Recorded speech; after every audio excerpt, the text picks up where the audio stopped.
भारतीय जनता पक्षाचे fire brand नेते नितेश राणे आज संभाजीनगर दौऱ्यावर आहेत। छत्रपती संभाजीनगरमध्ये नितेश राणेंच्या 3 जाहीर सभा होतील। हिंदुत्ववादी मतांना राणे साथ घालण्याची शक्यता वर्तवली जाते। ठाकरेंच्या विविध मुद्द्यांवर राणे प्रहार करतील।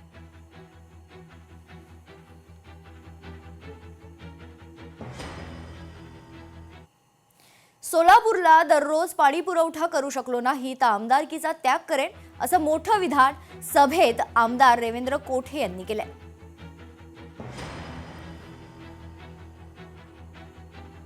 अनेक सभांमध्ये जबाबदारीने सांगतोय की 892 कोटी रुपयाची योजना मंजूर करून घेऊन या शहराला रोज पाणी पुरवठा केल्याशिवाय मी माझ्या आमदारकीला मत मागायला तुमच्या दारात येणार नाही, हा शब्द मी पुन्हा आज तुम्हाला सिद्धरामेश्वरांच्या साक्षीने देतोय। जर मी माझ्या लोकांना रोज पाणी देऊ शकत नसेल तर मला अशी आमदारकी नकोय, मी माझ्या असा आमदारकीचा त्याग करेन। मुख्यमंत्री देवेंद्र फडणवीसांचा आज पुण्यात टॉक शो होणार आहे। अभिनेत्री गिरिजा ओक फडणवीसांची मुलाखत घेणार असल्याची माहिती। मुलाखत अधिक ठिकाणी दाखवण्यासाठी स्क्रीन्सची व्यवस्था करण्यात आली। सायंकाळी 7 वाजता मुलाखत पार पडेल।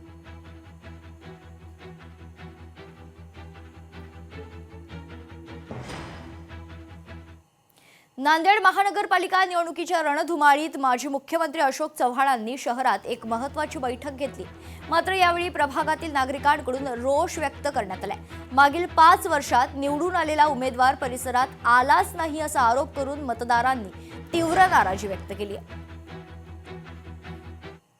बाकी सदस्य आमच्याकडे 5 वर्ष तुम्हीच घेऊन आलात, ते काही स्वतः आले आणि ठीक आहे।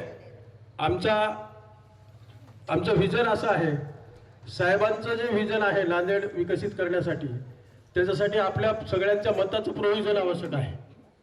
आणि आपल्याला हे जरी उमेदवार कसं हक्काने भांडतो आम्ही, भवरे साहेब असतील, अगोदर कनकदंडे होते आपल्याकडं, यल्लम असतील, यांना राग येतो आमचा खडतर बोललेल्याचा, परंतु हक्काची माणसं आहे म्हणून बोलावं लागतं। लोकशाही मराठी ऐका, पहा, जागरूक रहा।